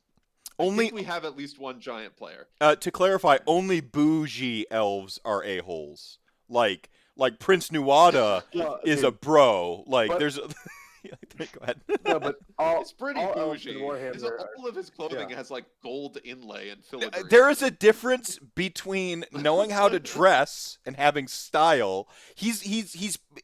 When we're introduced to Nuada, he's an underclass. He is literally under like the visual metaphor of meeting Nuada is very pronounced. Like he is under the scene, the camera comes down to his level, the water is trickling down onto him like he is looking up, wishing to ascend. No, he is former nobility. Yeah, I mean he wants to reinstall like a theocracy or a monarchy. So like not righteous dude in the end, but like he starts out sympathetic. Starts out. Right, so I want to jump back to what we were just talking about there. Yes. And I have a question about sort of like so I don't want to go on a rabbit hole about how much I dislike elves. I'm ambivalent towards the elf. I am ambivalent to the elf dwarf wars of. In my younger years, I chose, but now that I have grown old and nuanced and better, I know that all serve death in the end, baby. So they're equal in my eyes. No, but here's a question for Sean and Alex, respectively. Alex, I want you to leverage your professional training, and Sean, I want you to leverage you started doing tournaments in like 8th, right? Yeah. So do you think that at Circle City, we saw how some of the rules disputes were handled on the other side of the room for the sci-fi game versus ours? And do you think that there's the sort of elevated level of reaching an agreement with your opponent? Do you think that's a byproduct of sort of the Midwest tournament scene's organizers, sort of the last line of defense is calling a judge? Like in the words of, what was it, Alex, the Alex G would always say, like, what does the rule say? Mm-hmm. Do you think that is that a pervasive, like, we have to figure it out ourselves? So there's a lot more introspection on how to do that? So just to set context before we answer, Nick, could you share just briefly what your experience was of how the 40K players seem to be handling that? Because I didn't necessarily observe anything myself of how they were handling rules disputes. Real quick, I need to address chat. Dinma, you are 1,000% correct. I am just blowing smoke. I like the character. Like, I am utterly wrong in my assessment, and I am doing the thing where I have a cognitive bias. Guy is cool, and I'm going to prove my perspective by any of the thinnest possible evidence I can find to prove my premise that he is awesome. And like the dark elf perspective. Yeah. God. So no, he's just a cool character. I was just being silly. I was being flippant. Continue. Sorry. So being somebody who doesn't hear super well, and like my right ear is basically useless. I don't echolocate well. So whenever there's a loud noise, it always comes from my left side. And playing one game, my left side was the 40K crowd. And there were multiple times where people were getting aggressively loud at the table, which is not something I'm used to. Now, we already covered it was a loud room, but this was, you could tell it was a heated dispute. And I don't recall ever having seen that in 5 years of Midwest Tournament Circuit Sigmar. So I just wanted to know from like the historical perspective and from like how our brains work perspective, is it set up, is it a byproduct of like the community being different, or is there some sort of precipice of being forced to solve your own problems leads to sort of an institutional repetition of that culture? I don't know. I mean the game systems are definitely different, right? So I think there's nuances in the rules of Sigmar versus, I don't know a ton about 40K to be completely transparent, but I think AOS the rules are admittedly a little bit less precise. Like with piling in and all these things, like it's not a millimeter precision type of game, right? There's just things move and models get bumped, and I think you have to be a little bit accepting of that during the game. I think the Age of Sigmar player base, in my experience, is just a little bit more relaxed than the 40K. Every time I observe a game of 40K, like the players just seem a little bit more on edge than I ever observe. Sorry, than I rarely observe at a AOS game. I mean, I've seen a few that are top tables and a little bit.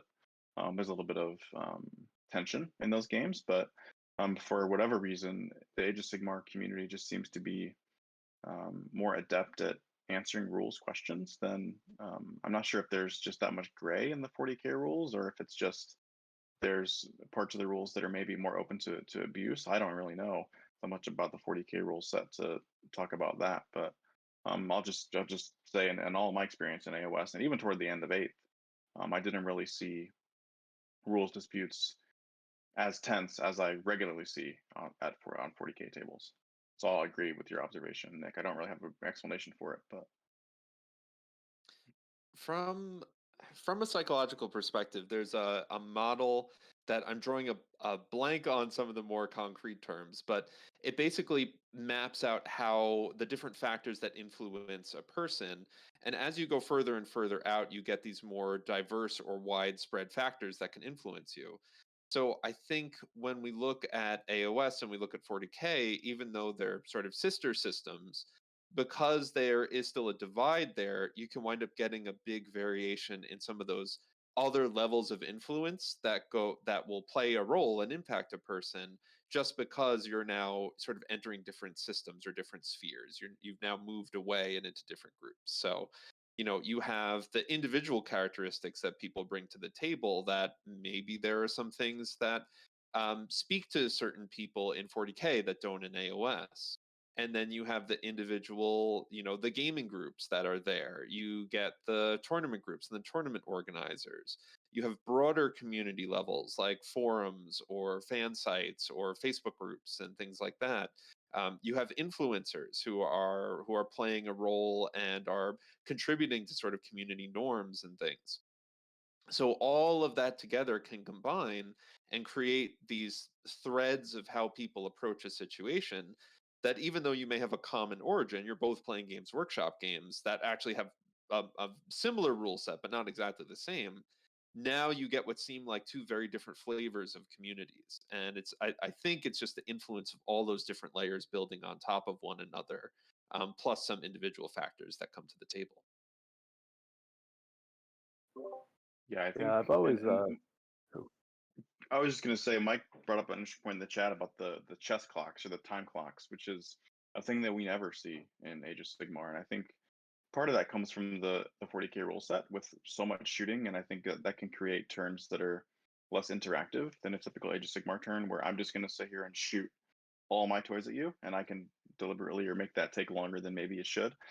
So just having that dynamic with the whole clocks, I think, just sets a tension on the table that just is not present in AOS, and I think that's just a springboard for all kinds of negativity that can happen.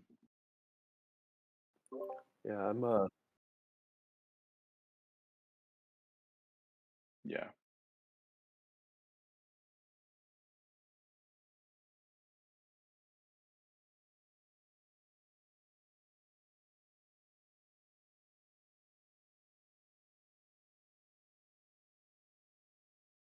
Mm-hmm.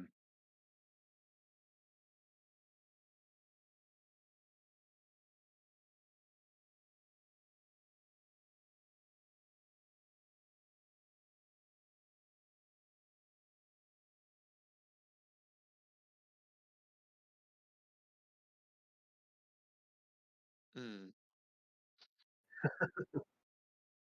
Well, I'm gonna leverage my professional area of study and say that I think it's.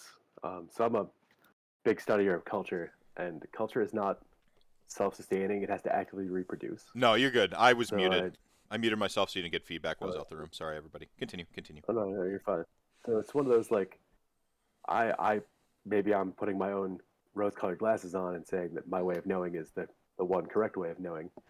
But I feel like if you look at Midwest tournament packs, they all seem to be fairly similar, right? You see a lot of the same things repeating over and over. And I'm wondering, is this the player base that caused the pack, or like chicken egg, right?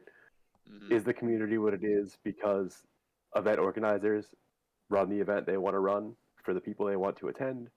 Or did the community sort of influence, or Yes. I don't know. It's interesting. The answer is yes. That should be, yes. Yes. The answer is Okay. yes. The answer is yes. Oh, If you boil it down a lot, at the end of the day, the best way to encourage a behavior is to reinforce it. Positive reinforcement is the number one way to create behavioral change.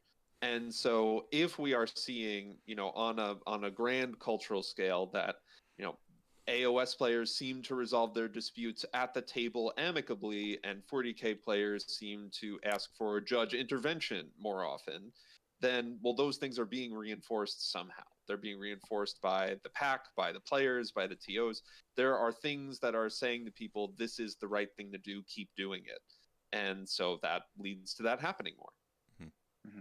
This was mainly I lurk events that are happening, in the lack of having events for the last 15 months reliably. There's an event going on in the UK this weekend, and apologies if I mispronounce it, Mancunian Carnage. Yeah. Anyone's following this? I think you're close, yeah. One of the rules in the pack says don't be a cock. It's your responsibility to make sure that your opponent is having an enjoyable game too. Sometimes that means giving the benefit of the doubt or making sure that you're clearly stating your intentions so that anything rulesy can be chatted through. Mm-hmm. And I would like to suggest that this rule will be in every pack ever, because I think it's just the best. It's making a case for. I said earlier on in the stream, I want to make more video essay edited Mephisto content, and the idea I keep coming back to is a notion on good faith engagement in nerd hobby. I'm not saying you have to engage some of the broader, more societal conversations in good faith, season to your own taste what you're willing to engage in for what's good, healthy for you and your online experience. But in terms of nerd stuff, the angle shooting rules humans and all this stuff, there is a way to, if we can get more people in good faith on both sides and weather some bad faith actors in a manner that we have insulated properly via good turnip packs, via things that if you're in bad faith it becomes kind of obvious, I keep kicking around this idea, but I don't know how to articulate it in a manner that conveys what I mean when I say good faith nerd. When somebody says I love elves, I love dwarves, and you have the difference between you and Alex having go at each other, whether you like elves or dwarves, the whole difference is you have an earnest disdain for elves and you have an earnest love for elves. That is sincerity there. The jousting at each other comes from an earnest place, but the ability to have fun with each other comes from good faith engagement, right?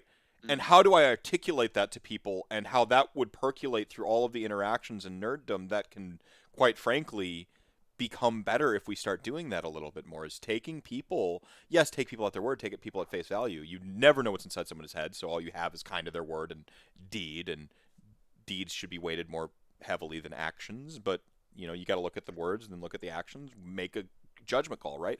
But at the face value of just engaging somebody, having that good faith insulation, I think helps your life, man.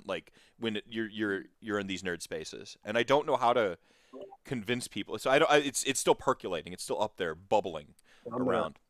I'm gonna link you that pack because it was a thing of beauty from start to finish. It was a good read. It was entertaining.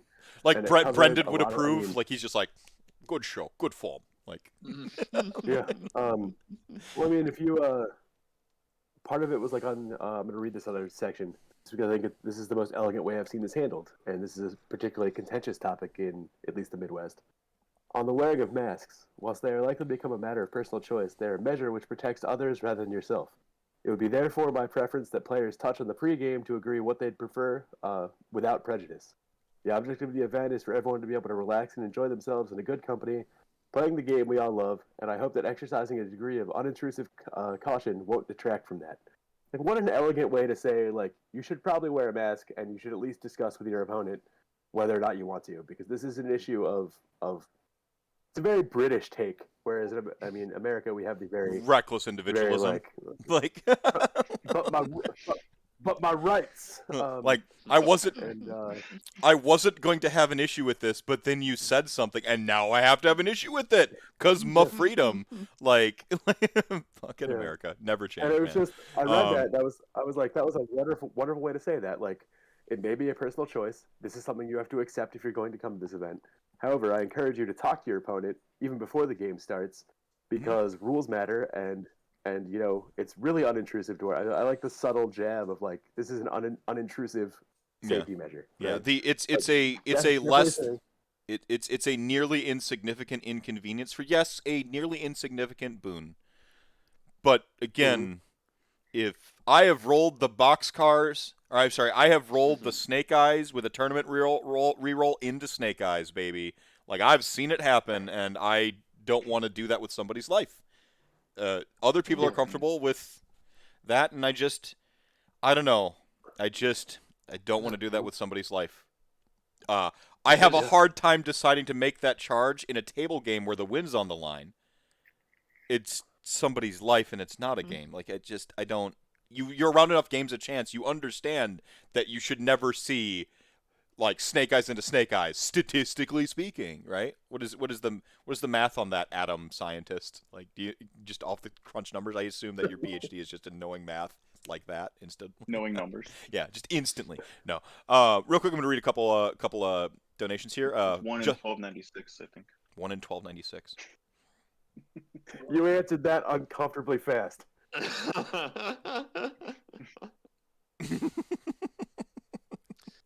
Just Fireball, do a barrel roll. $10. Thank you for the donation. DJ Push Start, 85 Hondo plus. Nice way to go, fam. Keep up the good work. Thank you so much. Thank you for being a big part of the stream. Under 400 to Otaku Cast. I love it. Y'all are gonna get your Otaku Cast. I might not get roasted though, and this pleases me. Everybody wins. Everybody wins. Like the guy running a charity event. Don't hit 10,000. Go to like 999. Like a Final Fantasy game. Just stop. Not $1 more. Yeah, $9.99. Like 9,999. They're just steep. All right.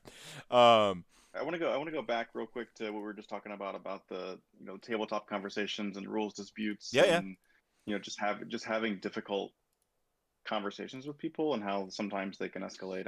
I think we kind of touched on that with Alex a while back about a soft start. Is that what you called it, Alex? About kind of leaving soft start open. I think that's a big part of it. I think the other thing that I've seen is whenever these conversations end poorly, it's often because one person is trying to convince the other that they're right. And that's not often the best goal to go into a conversation with, is to convince you that I'm right. I think a lot of times we can soften that by an alliterative mantra that I use is converse, don't convince. Like, have a conversation about it. Don't solely trying to convince someone that you're right. And I think I thought of that when you were talking, Meph, about this kind of good faith. The phrase you used. Good faith, yeah. Just focus on having a conversation, and it'll often end well. If you're genuinely concerned about their point of view and how they arrived at that point of view, and you're trying to learn about how they arrived at that point of view, it's often not going to escalate. Well, I think you have genuine concern. I think that's why I think you've helped me identify why I'm able to get along with people that are like somewhat of a mystery to me, like ideologically or whatever speaking, where I'm like, why do you think the way you think when I think this thing on this thing? It seems obvious to me, blah blah. But I go in and I gauge a person more to understand them than to browbeat them into believing what I believe. Unless it's like Nagash is the best, and then I'm going to browbeat the hell out of you and use every rhetorical device I know. But again, that's minis and games. But like in terms of like enjoyment of the game, like going in and just wondering how somebody arrives at, I'm thankful. I still tell the story about like the game I played against Chris, and your story is similar with Sean. As I played a game against a guy named Chris at my first Dragonfall, and it was like clearly like my first major tournament in terms of I played one dayers, and I did the Gen Con thing and so on and so forth. But this is my first 2-dayer, and it showed, and my hand still shakes whenever I grab a tape measure. I've got years of tournaments now at this point, every other month of going to tournaments, and not full grinder mode, but enough to where I shouldn't be like this when I grab my tape measure. and it still happens. Just it doesn't. I can be playing a like my best friend, and like if I go play Brendan in his basement, it'll probably still happen if the game gets tense. It's just how I'm wired, I guess. But I had my still probably only outburst for like at the table I played some hellish games in Magic the Gathering, and I didn't have an outburst like this. And I'm like, like he was trying to like help me, and I just looked up and I'm like, I know, I just like a outburst and I'm so happy that wasn't how our relationship ended, because I ran into it, like I apologized after the outburst, and then we had just the quietest game of Age of Sigmar I've ever had. Like just quiet, like I'm just playing through the thing, and tensions were high and yada yada yada. And then I ended up playing him at Bruce City Brawl, and he got to meet me a lot more in my comfort zone and a lot more, and he had like the forgiveness for me to like prove that I wasn't that asshole. He first met me on that one tournament, and there's no way to describe it because it wasn't on me. Like, yeah, I was nicer and so on and so forth, but ultimately it was he had to like. It was on his capacity for compassion that now we have a friendship, and he's one of the people I look forward to seeing at tournaments, and would love to play him any day of the week. Like he gets 5 out of 5s if it's a ranked voting system for sports every time. In the running for favorite opponents every time, and I'm like, it's hairs apart, and how I decide who wins that day on. Usually the person who gets the worst beatdown but was nicer to me is the one who gets the vote, because it's a lot harder to be a good opponent when someone is destroying you, right? Like, like, well, the answer is always which Pants Mafia member did you play? Yeah, that's it. Yeah, all 3 of them in a gauntlet.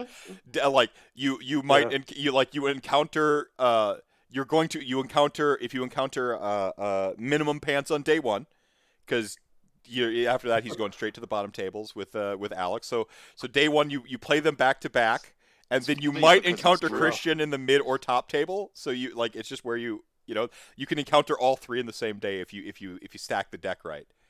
Like, okay, so I would like to say that Kyle and I are just aficionados of the submarine method. And so, we're just meeting fellow submariners. Sure. Yeah. Harkening back to what you just said there, Meph, there are times I know people are playing rules wrong, and I've been given the advice, like Tom has always said, like, are you sure are you sure that's how it works? Like, can I see that rule? That's really cool. There is no passive in my aggressive. Like, there is just, well, that's wrong. So I tend to overcorrect and basically just let things happen, and then get angry about it later. I have to find the right balance of being assertive and a soft open, because I tend to ramp it right up to like either advertently or inadvertently you are very wrong and we should settle this. And I think about things in that kind of binary, which is very difficult for me to broach. So I just tend to sort of let it go. And this happened at Circle City, and it impacted my overall showing. So it's one of those things I'm gonna have to reflect on and take some of the advice Sean and Alex have given here about like maybe this, what was it, soft start, rather than just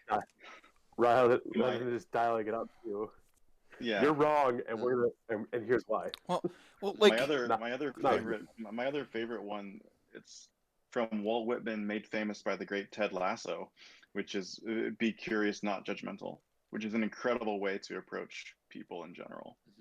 Like, I'm not judging you for getting that rule wrong or playing it wrong. I'm curious how you came to that conclusion, right? Yeah. But it works in any sphere. Right? Just be curious about people. Don't judge their behavior, their attitudes. Just be curious. I love that. Yeah. I think a huge part of what we're talking about here is a lot of the work that we do in couples therapy or in relational therapy to try to help people with resolving the conflicts that they're not able to get through.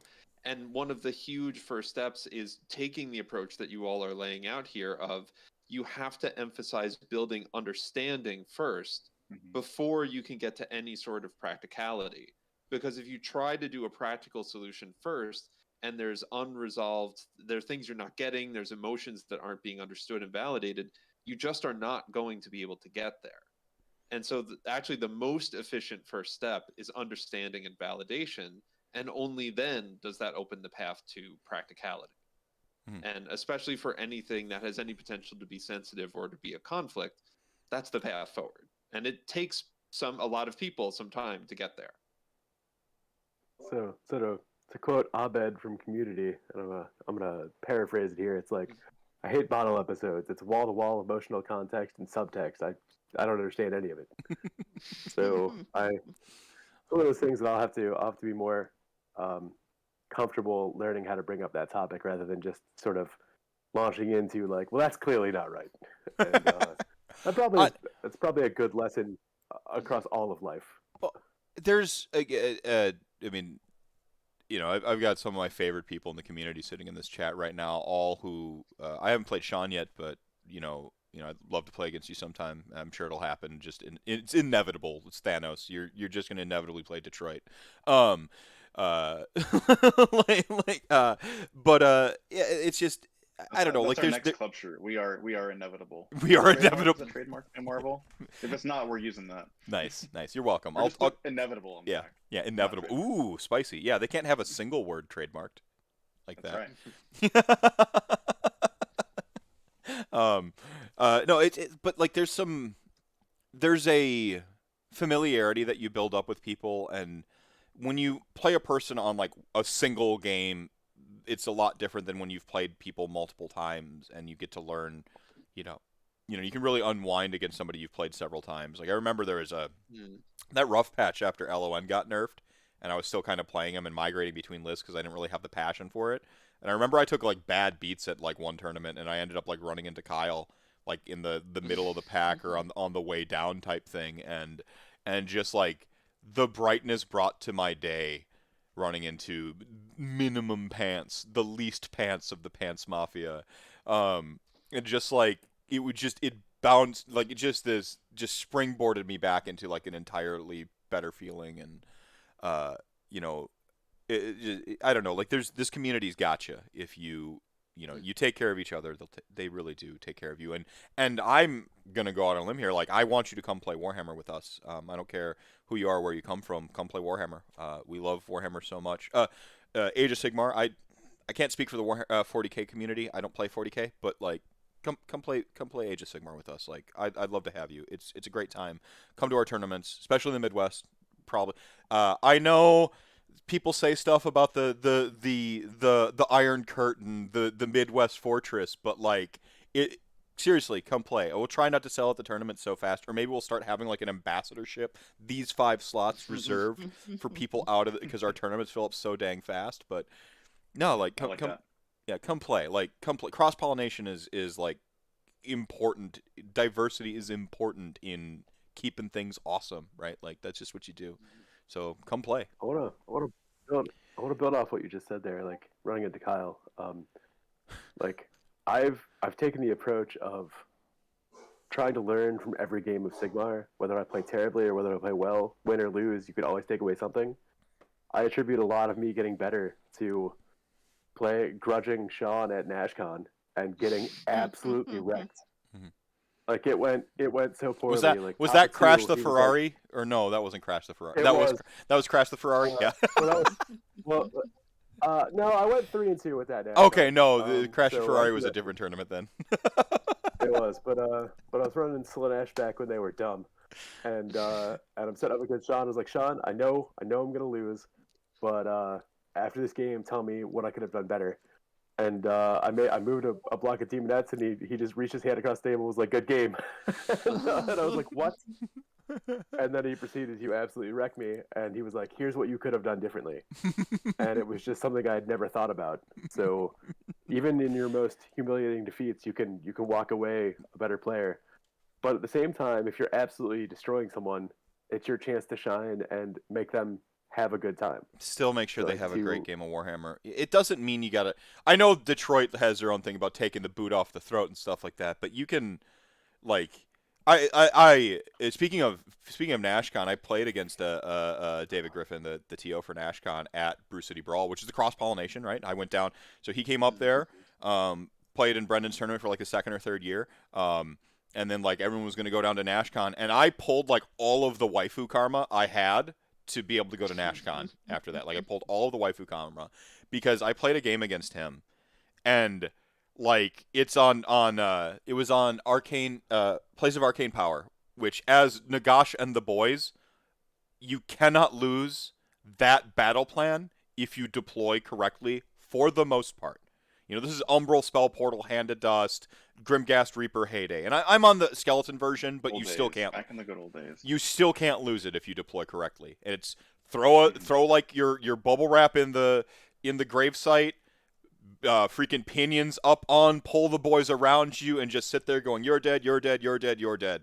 I will live forever. You can't stop me. And then you just have to shock troop one other point, and you will. And sometimes you score all three just because you can for kicks. But at the bare minimum, you can just do a two-point strategy and throw in on all 2 points, and you pretty much can't be stopped. They're not going to take Nagash off a point when he's got a bodyguard like unit, like a 30 Grimghast Reapers, or in my case 40 skeletons. Like they're just not going to move him.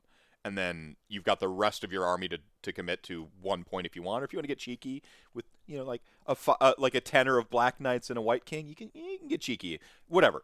Point is, so David Griffin, and I forget to stash the bodies in the gravesite. Like I just forget to do it. We're talking so much, and I'm just like blah blah blah, and I look through the deployment, I'm like shit, and like I don't takesy backsies. I will allow my opponent to because I'm cordial and teaching, and it's again, it's harder to be a better person, to be a good person. You are going to take beats to be the better person. That's kind of what it means to be fucking Captain America and all those like superheroes we love so much. Like they take a little bit of a beat down because that's what it means to, so like I give people a little bit more credence than I ask for from myself. And, maybe this has something to do with my dysfunction with self-compassion. I don't know. I expect more of myself, right? Like I'm hard on myself. And so I stash him. I don't even say it. And I'm like, all right. But like, I wanted to acknowledge to him that I knew what the right play was, so that he knows I'm not an idiot. Because this is my first time playing this guy. I'm like, I play this. Like, it's that thing where you play like one battle plan so much that you're like, oh, it's a gimme. You stop thinking about it and you go through the motions. And if you're just distracted at the wrong time, you forget to do the thing you always do. 100 times out of 100. He caught me on like the 1 out of 100. So I didn't stash him. I acknowledge it. I'm like, okay. So now it relies on run rolls. And some doggos. Like the doggos got to get there in front of Nagash, set my screen. Like they got to get there. So like, all right, I do the thing. I think he either wins the priority and gives it to me, or I win the priority and take it, because I know if I get there first, I'm like it's done. So I go forward. Nagash gets there. The doggos get just enough of a screen out in front with a run, and I Tokyo drift them out, and then Nagash is there. So I've got a screen in the front. The skeleton's just like hupping behind instead, so they're like got a little half crescent on the back. So Nagash isn't getting outflanked, but I only have like 5 dogs in the front. They're gonna get blown the hell up by anything. He's playing like a sort of like a pseudo shoot cast with a Sardrake, right? So it goes. I do that. I mess up my deployment, jump onto my points like I'm supposed to, and say like hold baby hold, right? Because if he doesn't kill these dogs, he will never beat me, right? Like it's kind of like what it ends up being. So he does the thing. He goes his Stardrake goes to assault my Black Knights and the White King, and he leaves the White King on 1 wound, like just whiffs the bite at the end, like just exactly whiffs, or I make exactly 1 death save I needed to make, just sitting on 1 wound, so he doesn't take that point. So like cool, push. My Necromancer's just like ISO up top, like with 40 boys wrapped around him, like not quite to the point yet, but he's gonna get there, right? And then I've got Nagash scoring, Nagash and the White King, right? So anyway, so he goes and like he drops, the dude leaves White King on one thing, he drops everything to wreck Nagash, and like. He with freaking Paladors and like Judicators, the regular ass shoot cast, like puts Nagash down to like 6 wounds, just and then blows up all the dogs with just like sort of like first wave of the rest of his army, and it's Nagash sitting right there, just like yo. like his whole army coming to bear on Nagash at the center, and my White King on 1 wound. And we go to roll for priority, right? And this is like the worst. Again, this is like the worst I've played on this map. And I go to roll priority. The die leaves my hand before his and cascades across the table in slow motion. Actually, like for real, I'm not exaggerating for a fact. And like lands on the 1 and just slides. Just the 1 face up, obvious plain as day to me. And I watch his eyes light up as he has seen the 1. And he throws the die out and it bounces and then like hits the terrain and bounces back 1. I win the tie. I take it. Handed us to Star Drake. He has no more heroes on the table. Oh. It was the fastest game of Age of Sigmar I've ever played. It was the most I deserved to lose in my life ever. Like, and like I just like I look over. He goes like this, just like after the hand of dust. Look, Umbral Spell Portal, hand of dust, die. You're dead. Like, just the whole thing as he was going through it, I was watching the light leave his eyes. Because he knows if he at least survives the hand of dust, he's got this, right? Like, and just like, nope, gone. And just like, and I'm like, as soon as like I hand of dusted, I'm like, I owe you a beer. And then we went and like talked for like the whole rest of the 2 hours of the block. And I'm like, I went down to Nashcon. Like, and that right there, like, in the utter, like, again, he had every right to be upset. I lost that game, right? Like, I lost it. And he was still, like, one of the best sports I've ever played in defeat. It's easy to be, like, gracious in victory. It's really difficult to have grace in defeat. It's so much harder, in my mind. Maybe I'm wrong on this. I'm just completely off base. But that was, like, I mean, that to me, he got my like favorite opponent vote there. And it wasn't because like, oh, I beat his butt the hardest. Like, it was literally just we were having this banter the whole time. We were having fun, like ha ha ha. Like, I forgot to stash the stuff. We were just talking. Part of the reason I forgot to stash the stuff is because we were having just such a great conversation, right? Like, I was off my game a little bit, and to just, I don't know, it was crazy. So, sorry about that. I went over. I talked over on the block. Sorry, everybody. It's a good lesson to learn, though, right? Yeah, like, yeah. I've learned that lesson, and I would rather err on the side of caution of just in general, like, rules interpretations I'll give to the opponent, unless it seems potentially egregious, and I'll try to find the strength to be like, can I see that rule, please? Mm-hmm.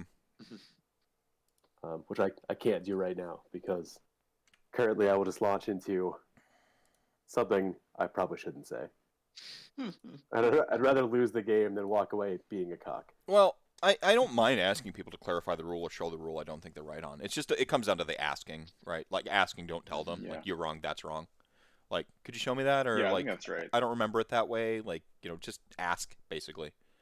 Trust but verify. I don't think, and most people don't mind because there's so many rules in Age of Sigmar. Like, the core rules are what they are, but there's so many war scrolls. It's impossible to remember them all. Mm-hmm. So I think it's completely. Most people won't be offended by just asking. Oh, I don't remember if that works that way. Can I see the war scroll? Like, I think it's completely reasonable. Sure. Which is another reason to print out your war scrolls or have the cards, because I don't want to touch your phone.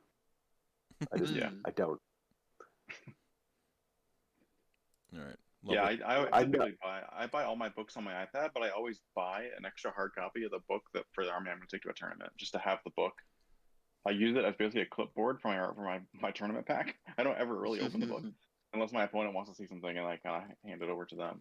I love just seeing in the spreadsheet how I have this coded to make sure people have hit the dragon threshold. It just says big freaking dragons, like, and so it's the most obvious for this file I've ever seen it.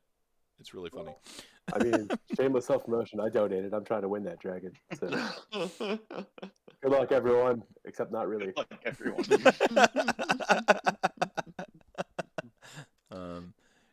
I think doing a double entry scan here. Hang on. It will be an excellent maw crusher. You're gonna convert it. You're gonna besmirch the mighty dragon by converting it into something else than a zombie dragon, which is always meant to be, obviously. That's exactly what it should be. No, we've already confirmed. I wrecked that Ferrari. The Flesh Eater's Ferrari, yeah. Although in my defense, I did take to it one day and versus an Idoneth player. At the end of one, he had one model on the table, so I learned how to use it. That army doesn't really mind playing against Idoneth. You just kind of kill everything. In the immortal words bold of, strategy. the immortal words of, I believe it's Sean. Roll sixes, win games. Roll sixes, win games. Win priorities, win games. You're welcome, Brendan. Yeah, or what's the other one? Brendan, don't get charged. That's a legit strategy. Don't get charged. No. Yeah. Ask your opponent distances, measure things, and stay out of charge range, or at the very least, make it a 12, so they have to earn it. Or when 4-inch move plague bearers truck their happy asses 26 inches across the table, and then charge into a unit of I forget what they were, some kind of elf. Nurgle, shockingly fast. Be prepared for that. So, I love Heywoah's audience. Like someone just shows up, donates. Wait, is this the right one? Oh shoot, I'm on the wrong. Here it is. Oh, here we go. Sorry. I was on the wrong spreadsheet. I gotta go back up. Somebody donated 69.69 and just said big, like Heywoah's audience. There you go. You just tell. Oh, there it is.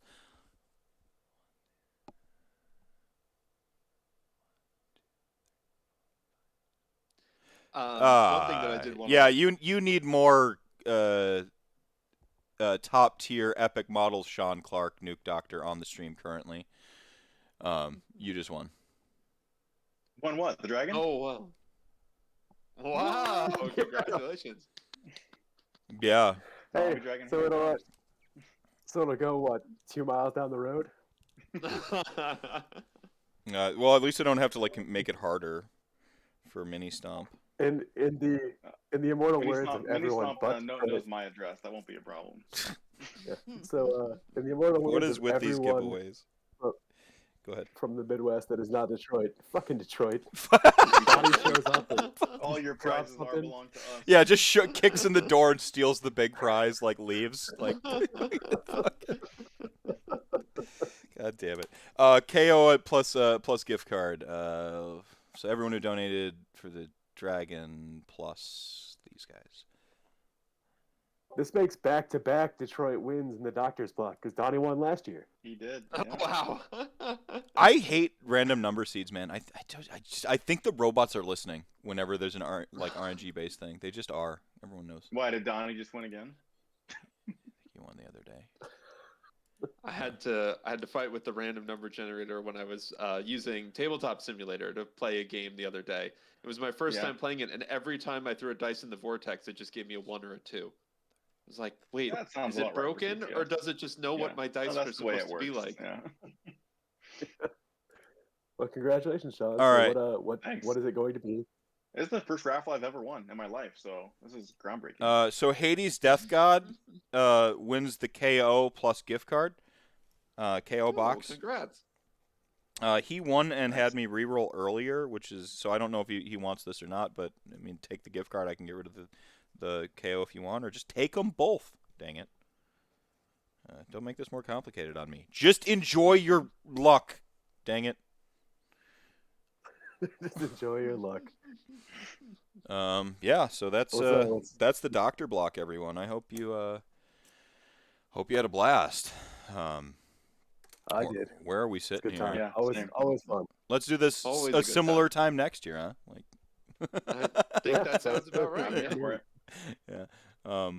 I'm gonna put a stipulation in the doctor's block clause. Detroit cannot win. Like, no. just rewrite the rules to beat them. No, I'm kidding. No, great. No, congratulations. Sincerely. Like, I love this block. Awesome. This is a great conversation. It's good to see like a plethora of prizes just scattering across the community and the globe. So yeah. I think you officially have the first dragon ever to the retail public. Oh, I'm sure Ministomp already has a queue. I know that I'm not the first in. Well, I mean, I think he promised the first dragon for this prize. Oh, all right. So I think you get Good. the first. Oh, nice. The first one ever. Guess I gotta play Stormcast now. Yeah, Straya, congrats. Yeah, that's awesome. Well, all thank you, Alex, Sean, Meph. Always a blast. And in the true tradition of RantCast, we want to do this with absolutely no plan. Right? Yes, we. For having the degrees that we have, each time we've been like, should we have prepared for this? I don't know. No, we're too busy doing important doctor stuff to make a plan. We're very important stuff that we do. Right, that's why. Right, too important for planning. If this group can't talk about Warhammer for 2 hours, I have lost all faith in society. Yeah, that's great. We'll make it work. Yeah.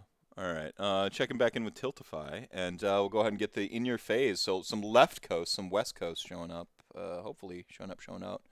I might have to. You guys can hang around for a bit until they show up. I gotta message them, see if they're ready. I have the right block, right? In your face, noon. It is noon. Yeah. Okay. Look, after like, we're ready. He says. That must be Mikhail. Bye, everyone. Hello. Stream. Yeah, we'll use that as our exit then. Is that our exit cue? Yeah. Take care, everybody.